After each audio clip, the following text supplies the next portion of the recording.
kelulusannya berdasarkan prioritas. Sepanjang yang bersangkutan mereka mendaftar ikut tes. Syaratnya harus ikut tes. Bagi teman-teman atau sobat-sobat yang tidak masuk dalam database tenaga non-SBKN, masih ada peluang untuk mengikuti seleksi P3K tahun 2024 ini. Syaratnya adalah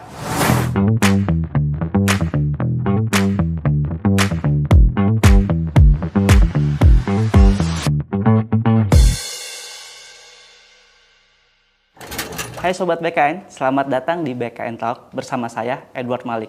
Kali ini kita akan bahas tema spesial yang paling ditunggu-tunggu oleh para calon ASN, yaitu seleksi P3K 2024 untuk siapa? Nah, sesuai dengan tema yang spesial kali ini, tentunya narasumber kita juga spesial loh. Kali ini saya sudah bersama dengan Deputi Bidang Mutasi Kepegawaian BKN, Bapak Aris Windianto. Selamat datang Pak Aris. Selamat sore Mas Edo. Apa kabarnya nih Pak Aris? Kabarnya baik. Ya, sebelumnya terima kasih sudah menyempatkan waktunya untuk datang ke sini ya Pak. Nah, Sobat BKN, jangan lupa untuk subscribe, like, dan komen di YouTube channel kita. Dan tonton terus ya sampai habis biar tidak ketinggalan informasinya. Langsung aja nih Pak Deputi. Belakangan ini Pak, banyak sekali di media sosial BKN kita nih Pak. Netizen yang bertanya-tanya terkait dengan seleksi P3K 2024 Pak. Nah, sebenarnya Pak, siapa sih yang bisa mendaftar dalam seleksi P3K 2024 ini Pak? Terima kasih Mas Edo. Rekan-rekan atau sobat BKN, bahwa pada tahun 2024, sedikit saya jelaskan, pemerintah melakukan pengadaan calon ASN, yaitu untuk CPNS dan P3K, ditambah lagi satu lagi yaitu untuk calon taruna sekolah kedinasan. Dasar aturan untuk pengadaan ini ada Permenpan nomor 6 ya, tahun 2024 tentang pengadaan pegawai ASN, kemudian keputusan Menpan 347 tahun 2024 tentang mekanisme seleksi P3K 2024. Kemudian ada Kemenpan 348 2024 tentang mekanisme seleksi P3K khusus untuk guru. Nah, dalam aturan itu, khusus untuk P3K ada sekian banyak formasinya, cukup banyak untuk tahun ini, 1 juta lebih yang jelas. 1 juta. Untuk P3K saja 1 juta lebih. Nah, siapa yang berhak atau bisa mengikuti seleksi P3K tahun 2024 ini? Seleksi P3K 2024 diperuntukkan untuk yang pertama, ex-THK 2. Jadi, ex-tenaga honorer kategori 2 yang datanya ada di database BKN. Database tenaga honorer K2. Kemudian, tenaga non-ASN yang masuk ke database di BKN. Kemudian yang ketiga, tenaga non-ASN yang aktif bekerja di instansi pemerintah 2 tahun dan masih aktif bekerja dan tidak masuk ke dalam database tenaga non-ASN.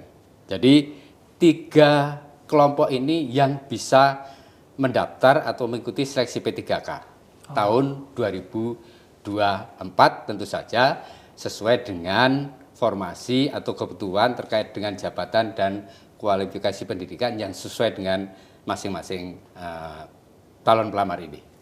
Berarti dari penjelasan Pak Deputi tadi ada 3 kategori ya Pak.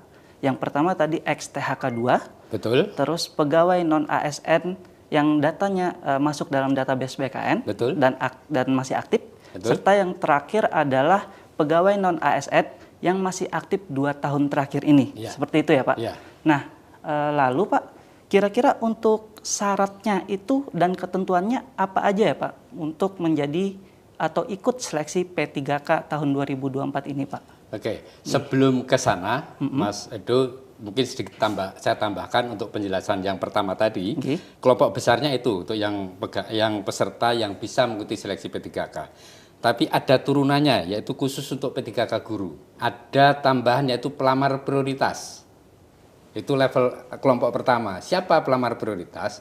Pelamar prioritas adalah pelamar yang lulus seleksi JF Guru tahun 2021, ya tahun 2021, istilah yang kita gunakan di pengolahan adalah P-TL, lolos passing grade atau nilai ambang batas, tetapi tidak lulus karena keterbatasan formasi, dan tidak pernah dinyatakan lulus seleksi untuk JF Guru periode sebelum tahun 2024 ini. Dan saat ini tentu saja masih bekerja di instansi pemerintah. Jadi mereka yang lulus tahun 2021 untuk JF Guru bukan lulus, mohon maaf, memenuhi nilai ambang batas kelulusan, tetapi tidak lolos untuk mengisi karena keterbatasan formasi, itu menjadi prioritas pertama untuk tahun 2024 ini, untuk seleksi 2024 ini. Kemudian berikutnya sama, non-ASN yang terdaftar di database non-SBKN, kemudian guru non-ASN di sekolah negeri yang terdaftar di Dapodik dan aktif mengajar. Dapodik itu daftar pokok pendidik lah di Kementerian Pendidikan dan Kebudayaan.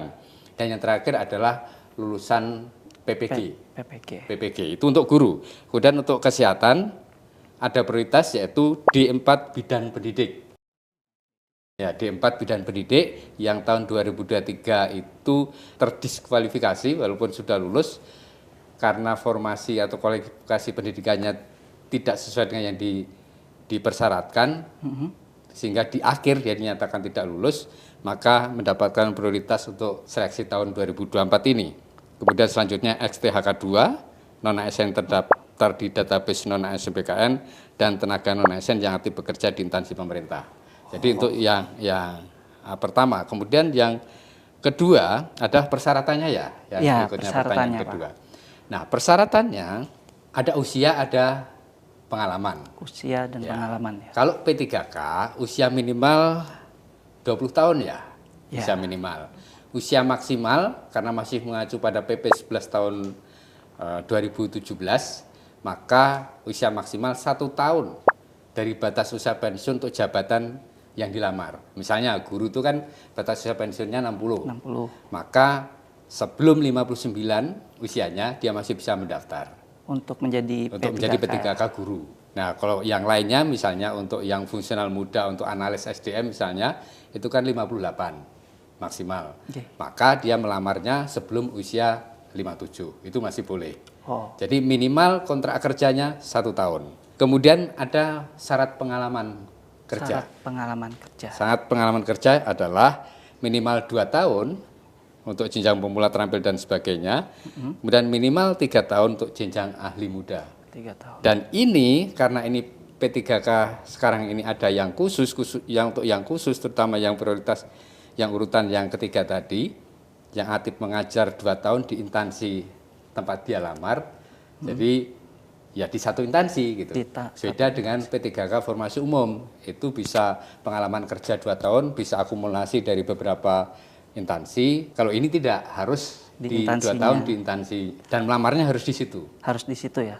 Betul. Berarti soalnya ada pertanyaan seperti ini Pak. Misalkan ada XTHK2 yang aktif bekerja di instansi A, sebutlah. Ya. Terus dia ingin melamar menjadi P3K di instansi B, atau ada orang umum ingin melamar P3K di suatu instansi.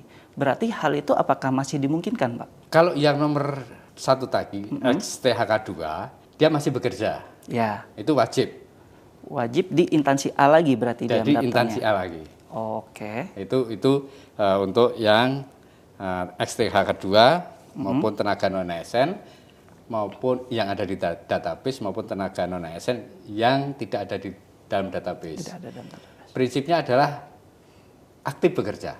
Aktif bekerja. Untuk yang dia tidak bekerja menjadi tenaga non-ASN di suatu instansi, jelas tidak bisa melamar. Untuk P3K tahun 2024 ini. Berarti memang dikhususkan ya Pak? Dikhususkan. Dikhususkan. Dari penjelasan Pak Deputi tadi, apakah ada Pak kelompok sasaran tertentu yang mendapatkan afirmasi seleksi P3K tahun ini? Misalkan diperuntukkan hanya untuk tenaga honorer atau non-ASN yang hanya terdaftar di BKN, Pak? Begini, jadi berdasarkan keputusan Menpan 347, 348, dan yang lainnya, kelulusannya berdasarkan prioritas. Untuk yang Kemenpan 347, prioritas pertama adalah XTHK2. Oke, Prioritas kedua adalah tenaga non-ASN yang ada di database BKN. Oke. Prioritas ketiga adalah tenaga non-ASN yang tidak ada di database BKN, tetapi masih aktif mengajar selama 2 tahun terakhir ini dan masih mengajar dan melamar di instansi tempat dia bukan mengajar, bekerja maksud saya. Dan melamar di instansi tempat dia bekerja. Gambarannya gini implementasinya.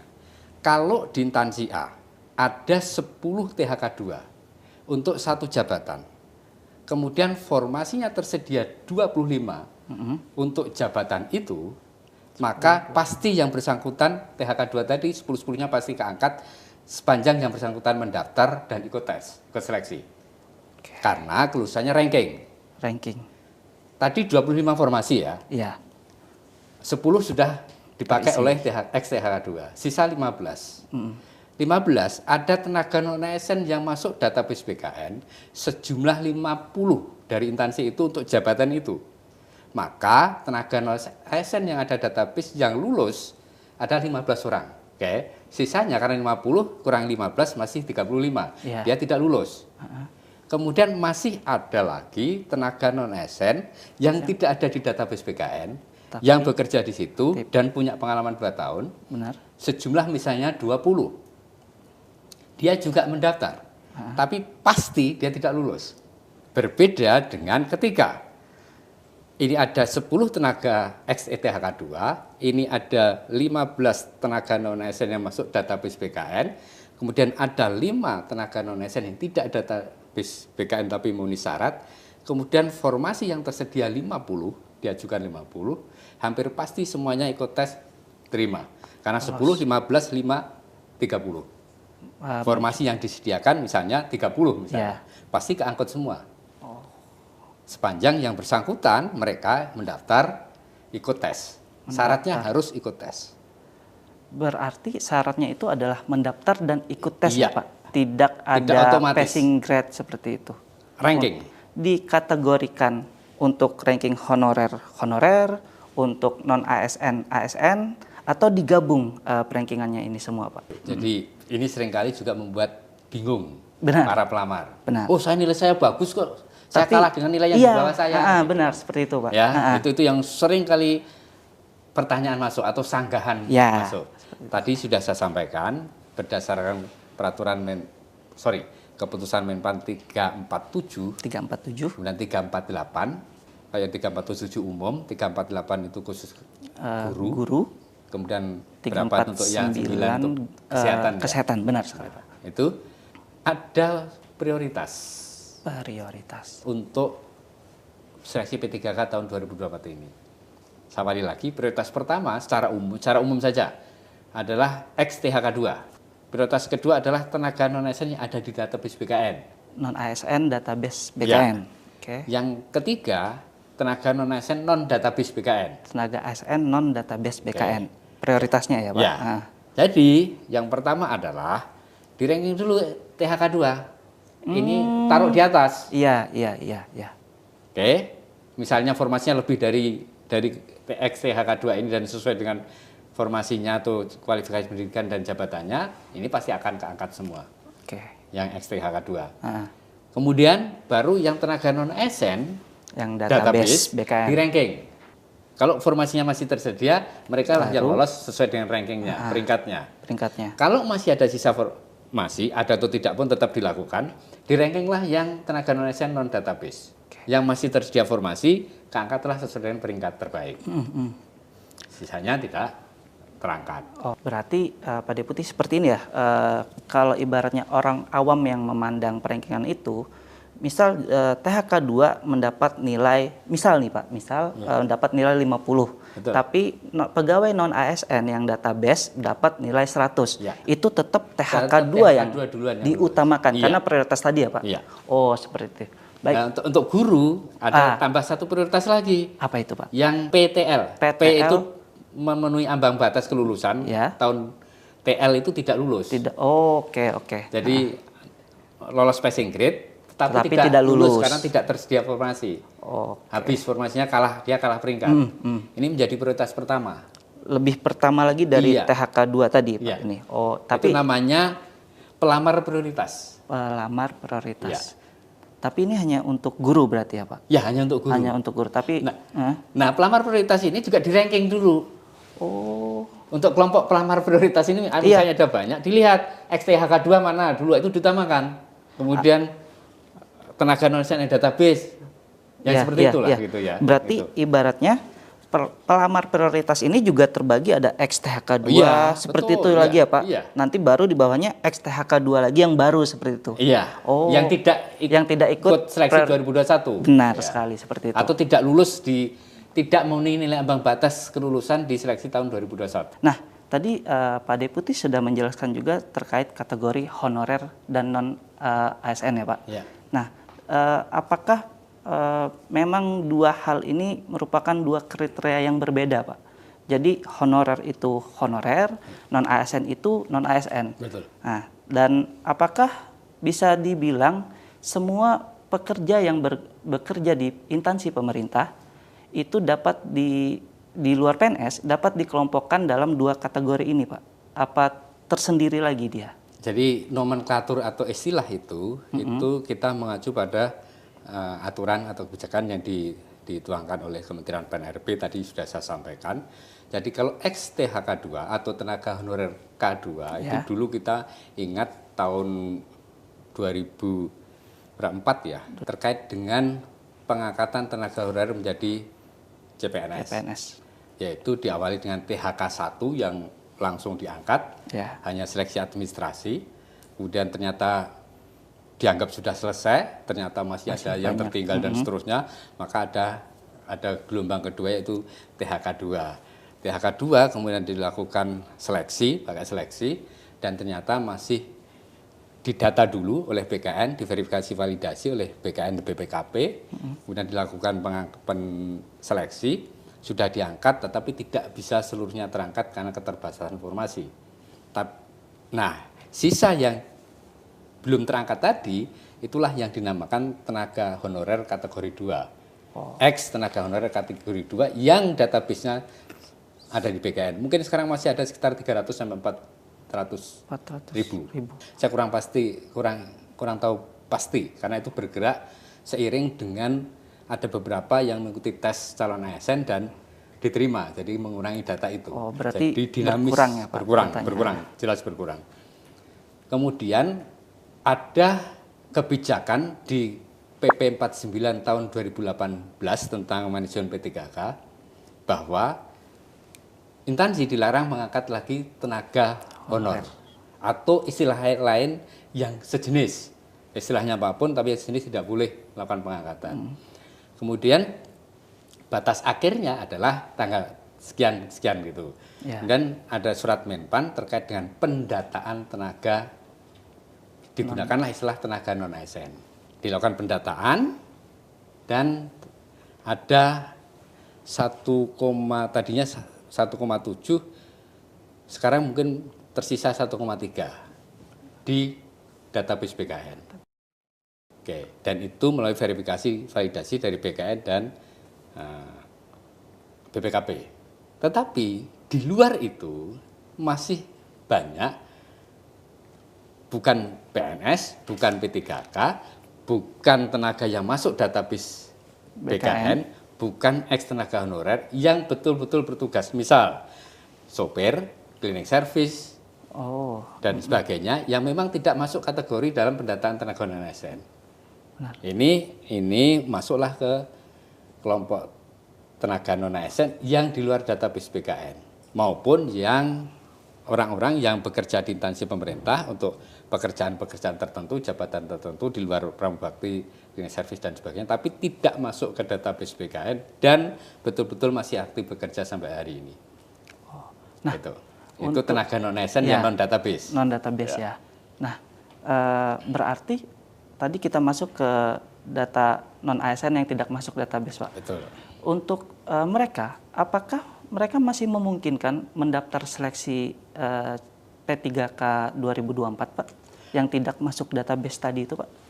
Ya, terima kasih Mas Edo.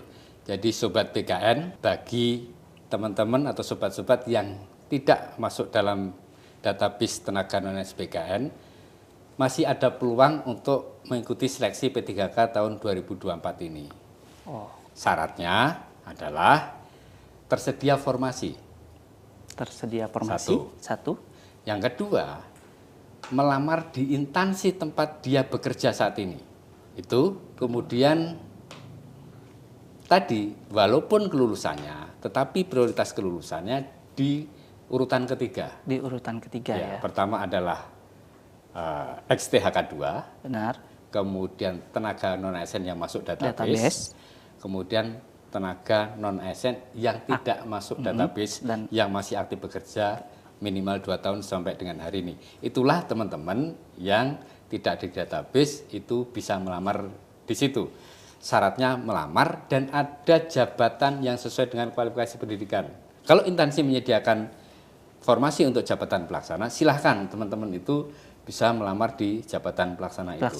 Ya. Pak Deputi, terangin sekali lagi dong, tadi saya masih sedikit belum memahami terkait adanya tenaga kerja non-ASN yang termasuk database BKN dan yang tidak termasuk database BKN. Nah, apa sih kriteria atau ciri tanda bahwa tenaga kerja non-ASN itu sudah masuk database BKN begitu? Bagaimana cara mengetahuinya tuh mereka?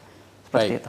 Terima kasih Mas Edo. Ya, siap. Jadi tadi sudah saya jelaskan sedikit terkait dengan istilah tenaga non-ASN yang ada di database BKN. Benar. Dan tenaga non-ASN yang non-database BKN. Benar.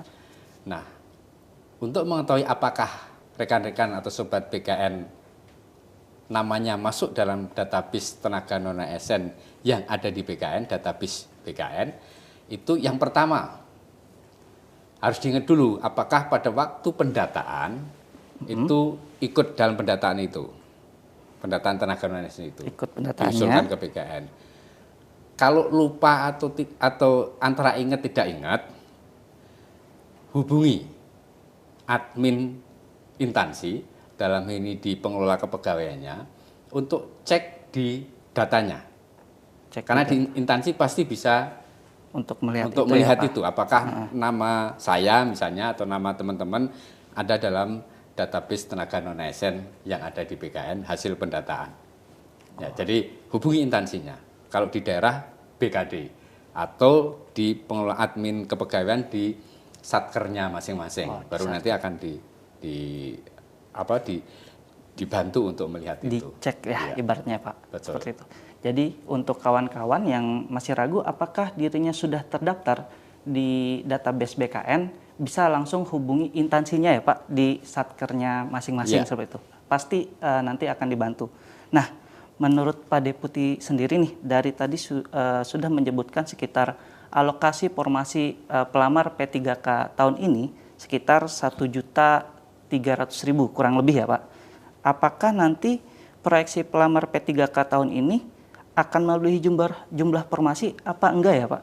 Baik, alokasi formasi yang disediakan oleh pemerintah melalui Menpan RB itu untuk P3K kurang lebih 1,3 ya. Benar. Tapi usulan yang masuk dan ditetapkan itu 1.11.397 untuk sampai dengan hari ini, karena kemungkinan masih bergerak karena ada instansi yang belum selesai mungkin. Nah, jadi 1 juta lebih lah gitu. Nah, kalau pelamarnya kemungkinan besar akan lebih dari 1 juta. Membludak lagi ya, karena di database saja sudah berapa ya, pelamarnya ya. Tapi serapan atau realisasi formasinya belum tentu. Harusnya untuk P3K ini karena khusus, artinya instansi menetapkan atau mengusulkan rincian formasinya itu sudah melalui analisis di samping kebutuhan juga jumlah dan sebaran calon pelamar, dalam arti ada XTHK 2-nya, ada tenaga non-ASN yang masuk database BKN, dan ada tenaga non-ASN yang tidak masuk database BKN yang memang bekerja di instansi itu. Jadi kalau instansi sudah melakukan penghitungan dan semua tercover sesuai dengan apa yang ada, kita harapkan jumlah 1.011.000 lebih ini akan terpenuhi. Karena ini kan formasinya khusus sebetulnya. Benar sekali, benar. Ya. Nah, sebetulnya khusus formasinya kan. berarti kemungkinan besar juga akan terpenuhi ya Pak? Ya mendekati lah, Oke. kalau lebih nggak mungkin, tapi kalau terpenuhi mungkin. Ya. Oke. Baik Pak Deputi, tadi sudah dijelaskan beberapa hal tentang tenaga kerja honorer, baik non-ASN yang terdaftar di database BKN dan tidak terdaftar di database BKN. Nah, sebetulnya Pak, kita di media sosial ini, seperti tadi saya sudah sampaikan di awal ya, banyak aspirasi atau pertanyaan dari netizen nih terkait dengan P3K tahun ini. Nah, dan sudah kita rangkum dalam segmen Emang Boleh Tanya-Tanya Sul. Berikut videonya Pak, silahkan.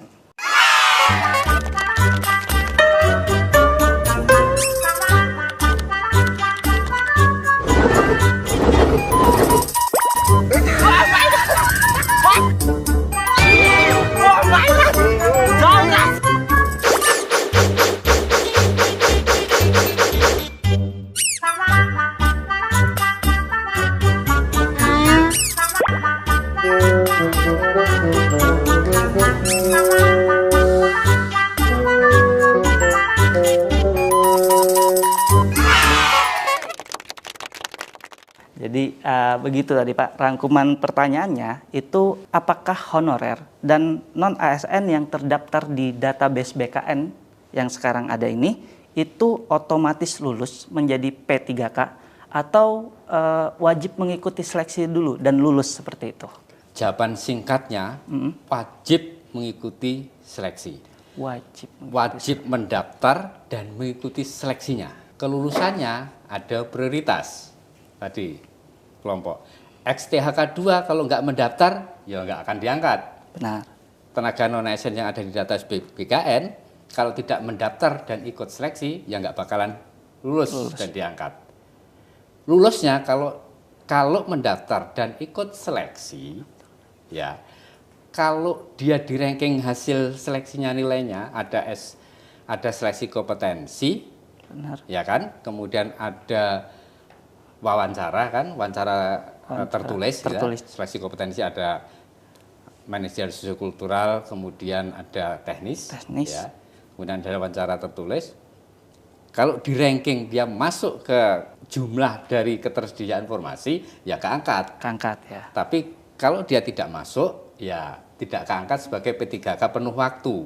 Penuh waktu. P3K penuh waktu. Karena apa? Kenapa tidak pasti diangkat? Di samping harus ikut tes juga ketersediaan informasi oleh instansi. Ya. Instansi punya THK 2 tapi tidak mengajukan formasi yang sesuai dengan jabatan atau kualifikasi pendidikan THK 2 itu kan juga tidak mungkin kan, mestinya tidak terjadi, tetapi bisa jadi ada instansi yang tidak mengajukan formasi. Saya belum cek satu-satu apakah ada daerah atau instansi yang memang tidak melakukan pengadaan P3K, tapi rasa-rasanya hampir semua melakukan pengadaan P3K. Berarti yang penting tuh daftar dulu. Betul. Dan ikut seleksinya ya, Pak. Itu pasti itu isu syaratnya. Syaratnya seperti itu. Nah, ini Pak, ada juga pertanyaan tahun ini seleksi P3K 2024 dengan jumlah formasi P3K yang sekitar 1.100.000 tadi ya Pak, sekisaran itu terbilang cukup besar dan bahkan bisa 5 kalinya untuk CPNS formasinya. Betul, 200 sekian CPNS. Benar sekali. Apakah ini bisa menjadi tanda atau dianggap menjadi tahun terakhir atau kesempatan terakhir bagi pegawai honorer dan non-ASN itu untuk mendaftar sebagai P3K Pak? Kalau kebijakan bahwa XTHK 2 tenaga non-ASN yang ada di database BKN hanya bisa mendaftar atau tahun ini sebagai kesempatan untuk mendaftar terakhir, saya kira tidak. Tapi kebijakan yang sedemikian rupa untuk menyelesaikan tenaga non-ASN yang ada, ini yang tahun inilah. Kalau tidak semuanya terserap, kan begini, ke depan prioritas itu P3K. Ke depan tahun depannya, tahun-tahun seterusnya itu kemungkinan besar antara CPNS dan P3K akan Lebih lebih diutamakan. ke P3K. Tapi P3K yang tahun-tahun ke depan bukan dikhususkan untuk penyelesaian tenaga non-ASN ini. Tapi teman-teman yang ada di database tenaga non-ASN bisa ikut diseleksi Di tahun depan. Tahun depan seperti itu ya. Kebijakannya pasti mengikuti kebijakan Tahun depan. tahun-tahun seterusnya. Ah, benar. Gitu, bisa jadi ada passing grade, Benar. gitu ya, bisa jadi syarat-syarat lain, apalagi ini sedang disusun RPP tentang manajemen ASN. Ya. Ya, jadi kemungkinan ada perubahan-perubahan kebijakan terkait dengan penataan tenaga non ASN maupun terkait dengan seleksi calon ASN. Oh. Gitu Nah, ya. terkait kebijakan BKN nih Pak, ada pertanyaan nih. Sebenarnya dalam proses seleksi P3K ini yang berwenang Pak mengangkat para pelamar ini meloloskan sampai jadi P3K itu siapa Pak? Dan apa sih tupoksi atau wewenang BKN dalam seleksi P3K ini Pak? Oke. Silakan. Yang berwenang meloloskan, gimana ya saya menjawabnya? Yang berwenang meloloskan atau bisa membuat seorang pelamar lulus dan diangkat menjadi P3K sebetulnya aturan. Aturan, bukan siapa-siapa, bukan. Aturannya ini. Kita firm dengan aturan itu, lolos. BKN hanya memfasilitasi untuk tesnya. BKN fasilitasi untuk tesnya. Ya, instansi hanya memang punya kewenangan untuk mengangkat. Tapi tidak sembarang mengangkat kan, harus sesuai dengan aturan tadi. Iya. Jadi yang paling utama yang bisa meloloskan seorang untuk diangkat menjadi P3K, ya yang bersangkutan sendiri. Dengan usahanya gitu ya Pak, dan mengikuti aturan yang sudah ada seperti itu. Oke, Pak Deputi, memang banyak dan panjang ya untuk terkait P3K ini. Nah, betul. Kita sebelum mengakhiri obrolan ini Pak, kita santai dulu, ice breaking. Bagaimana kalau kita main game nih? Boleh? Oke. Gamenya itu adalah game tebak fakta atau opini. Jadi nanti Pak, saya akan membacakan sebuah pernyataan. Pak Deputi yang akan menjawab itu apakah fakta atau opini dengan cepat ya Pak? Ya. Tapi disertai dengan alasannya. Oke. Baik. Siapa? Saya mulai nih. Siap. Oke. Pertama, pengadaan P3K tahun 2024 khusus untuk tenaga non ASN. Fakta atau opini? Opini. Kenapa Pak? Karena pengadaan P3K tahun 2024 ini tidak hanya dikhususkan untuk tenaga non ASN. Karena di sana ada juga yang ex-THK 2, artinya ex tenaga honorer kategori 2 yang belum terangkat pada saat adanya kebijakan pengangkatan tenaga honorer baik kategori 1 maupun kategori 2. Kedua nih Pak, siap ya Pak. Seleksi P3K 2024 dianggap hanya formalitas. Para pelamar otomatis diangkat menjadi P3K, fakta atau opini? Opini lagi. Kenapa Pak? Karena begini, untuk seseorang pelamar bisa diangkat menjadi calon ASN baik itu CPNS maupun P3K. Kalau tahun ini, kalau yang kita bicarakan adalah P3K, ada beberapa persyaratan. Yang pertama dan utama adalah tersedianya formasi jabatan. Sesuai dengan kualifikasi pendidikan. Sekarang tersedia 1,01. Benar. Dari sisi tenaga non ASN yang ada di database itu 1,3 kalau tidak salah. Benar. Itu saja sudah terlihat. Kalau yang 1,3 semua mendaftar, pasti ada yang tertinggal. Ya. Belum yang THK 2. Belum yang tenaga non ASN non database. Ini juga menyambung game yang quiz yang pertama tadi. Benar. Di samping THK 2 ada juga tenaga non-ASN non-database. Jadi tidak hanya untuk khusus yang tenaga non-ASN yang ada di database untuk P3 tahun ini. Jadi syarat untuk yang pertanyaan kedua saya lanjutkan. Syarat pertama adalah tersedia informasi atau kebutuhannya. Ya, sesuai dengan jabatan, sesuai dengan kualifikasi pendidikan. Dan itu untuk masing-masing instansi. Untuk per instansi berarti ya. Bahkan masing-masing lokasi. Ya misalnya guru di SD ini, guru kelas ini walaupun bisa optimalisasi. Oh tidak menyeluruh seperti itu Bapak? Ada memang yang mengelompokkan, instansi ada yang mengelompokkan, tapi secara umum detail formasinya. Dan tidak semua instansi mengalokasikan sesuai dengan kondisi baik XTHK 2 tenaga non-ASN masuk database maupun tenaga non-ASN yang tidak masuk database. Tidak semua menyiapkan formasi sesuai dengan kondisi nyata. Contoh, di Kementerian Sosial ini sekarang mungkin masih ada sekitar 40.000 yang tidak masuk database. Wah. Formasi yang disediakan di samping yang masuk database itu ada beberapa ribu, mungkin masih ada ribuan. Sorry kalau saya ralat, saya tidak tahu angka pastinya, tapi ribuan pasti. Yang belum masuk database. Yang belum masuk database. Oke. Nah, formasi yang disediakan tidak sampai segitu. Kalau mereka semua mendaftar, berarti tidak ada yang tidak terangkat kan? Benar, benar. Berarti seleksinya bukan formalitas kan? Benar, iya. Karena tadi yang terpilih itu adalah ranking yang terbaik ya Pak. Betul. Terakhir Pak, seleksi P3K tahun ini merupakan kesempatan terakhir untuk penyelesaian tenaga non-ASN. Fakta atau opini? Opini. Opini. Wah, opini lagi. Kenapa tuh Pak? Opini. Iya. Begini, kebijakan pemerintah memang akan diselesaikan terakhir Desember 2024. Itu di kesepakatan pemerintah dan DPR. Ya. Ya. Dan pemerintah dalam ini eksekutif, presiden, menteri dan kita ini sudah membuat kebijakan untuk menyelesaikan di tahun 2024 ini. Tapi penyelesaian itu ini juga nyambung ke kuis yang kedua. Saling terkait berarti ya Pak? Menyambung kedua kan. Bisa selesai tahun ini kalau datanya minimal THK 2 dan tenaga non-ASN yang masuk database, itu semua instansi mengakomodir dari sisi formasinya untuk itu. Oke. Paling tidak selesai di situ. Kalau bisa kita bilang bagi tenaga non-ASN yang database bisa jadi menjadi kesempatan terakhir karena memang selesai. Pasti keangkat kalau kondisinya seperti itu. Tapi seperti yang saya sampaikan sebelumnya, kondisi penetapan formasinya tidak seperti itu. Di database BKN saja 1,3. Ya. Ya kan? Benar. Nah, Belum yang tidak masuk database. formasinya 1,01.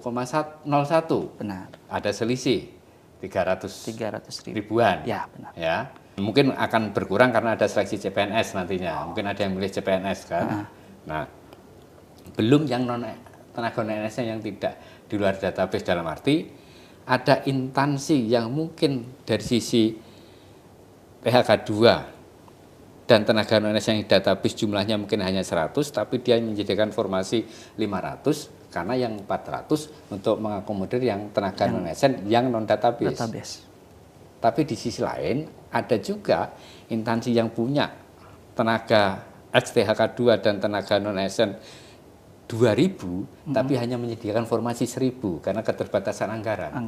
Jadi, apakah nanti ada kebijakan lagi? Saya tidak bisa memastikan itu. Tapi upaya pemerintah untuk menyelesaikan tahun ini 2024 sudah ada. Sudah dilaksanakan.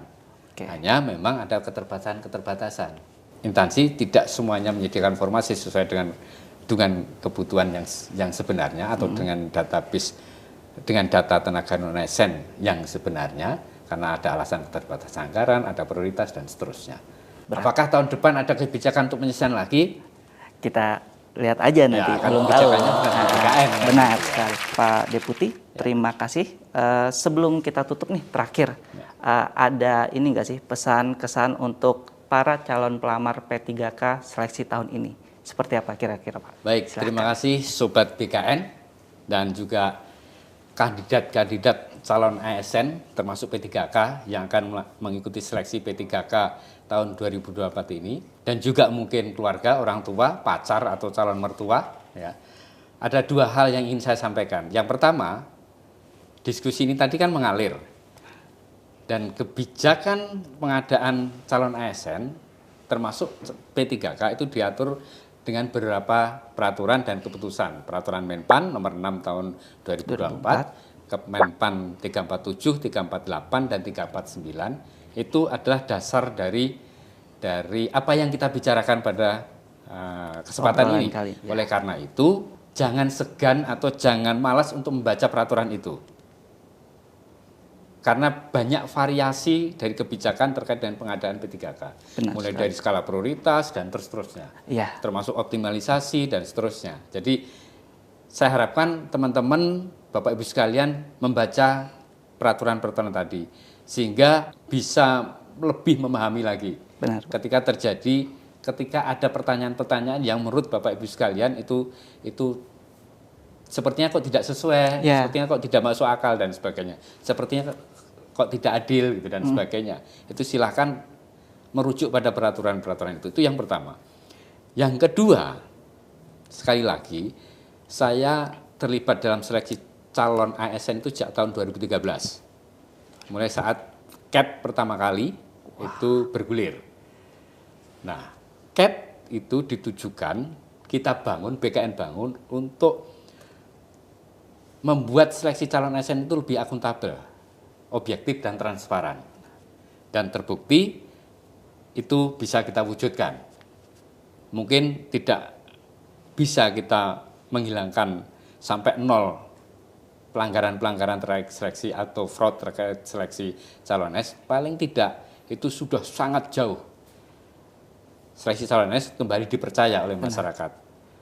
Dan saya garis bawahi, tidak ada yang bisa membantu kelulusan. Siapapun itu, deputi mutasi, kepala BKN, atau pejabat manapun di Indonesia tidak bisa membantu kelulusan calon ASN termasuk calon P3K. Apalagi yang ngaku-ngaku pegawai BKN doang ya Pak? Apalagi yang mengaku-mengaku. Jangan ketipu. Oke. Ya. Kenapa? Banyak yang masih menawarkan dan banyak juga yang percaya. Benar. Itu masalahnya. Karena bisa jadi rekan-rekan sekalian nanti lulus atas kemampuan diri sendiri, di sisi lain yang menawarkan itu mendapat keuntungan tanpa melakukan apapun. Coba bayangkan kalau ada yang minta tolong 100, lulus 10. Yang 10 di... Hanya duduk diem. Iya. Ya. Satu orang bayar 100 juta. Kalau 100 kali 100 juta berarti 10M. Kalau 10 kali 100 berarti 1M. Yang 900 kembalikan, 1M masuk kantong. Wah, enak. Yang 900 orang tadi yang enakan yang ngaku-ngaku tadi, ngebantu ya Pak. Bener. Tidak melakukan apapun. Sekali lagi, tidak ada yang bisa membantu kelulusan. Semua sudah disiapkan oleh BKN, mulai dari pengumuman, pendaftaran, sampai dengan pengolahan hasil, dan pengumuman hasilnya itu clear by system, tidak ada intervensi dari pegawai BKN atau petugas BKN. Baik, terima kasih Pak Deputi atas penjelasannya. Sama-sama. Ya, semoga bermanfaat bagi kita semua. Amin. Ya. Oke. Nah, bagi Sobat BKN yang mau mendaftar seleksi P3K 2024, jangan lupa untuk membaca surat keputusan Menpan RB tentang mekanisme seleksi P3K 2024 terlebih dahulu untuk mengetahui lebih jelas tentang syarat dan ketentuannya. Sebelum saya akhiri, jangan lupa untuk follow media sosial BKN Go ID Official untuk mendapatkan update terbaru dan informasi menarik lainnya terkait isu-isu ASN. Saya Edward Malik, sampai jumpa di BKN Talk berikutnya. Terima kasih Pak. Terima kasih.